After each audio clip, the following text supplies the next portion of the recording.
సోదర మహాశర ఆధ్యాత్మిక ప్రియులారా, కారుణ్య ప్రభు అయిన దైవము మహనీయ ఇబ్రాహిం అలైహిస్సలాం గారిని ఖలీలుల్లాగా ఎన్నుకున్న తర్వాత శుభవార్త వినిపించే దానికోసము మలికల్ మౌత్ ఇజ్రాయిల్ అలైహిస్సలాం గారు ఇబ్రాహిం అలైహిస్సలాం గారిని కలుసుకునేదానికి వచ్చినప్పుడు, ఓ ఇజ్రాయిల్,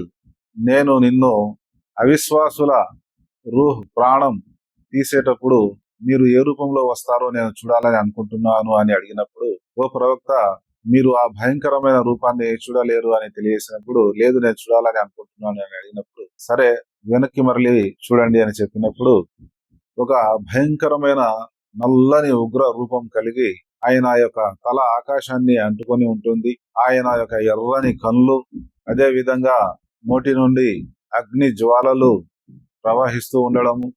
అదే విధంగా ఆయన యొక్క భయంకరమైన ఆకారంలో వెంట్రుకలు మానవ రూపం కలిగి కళ్ళు ఎర్రగా ఉండి నోటి నుండి అగ్ని జ్వాలలు బయలుదేరుతూ ఒక భయంకరమైన రూపాన్ని చూస్తూనే మహనీయ ఇబ్రాహిం అలైహిస్సలాం గారు స్పృహ కోల్పోవడం జరిగింది. తిరిగి స్పృహలోకి వచ్చిన తర్వాత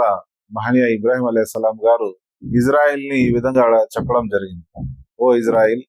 నీ ఆ భయంకరమైన రూపం చూడడం కూడా నరక శిక్ష కంటే తక్కువ కాదు అని తెలియజేయడం జరిగింది. అస్సలాము అలైకుం వరహమతుల్లాహి వబరకాతుహు.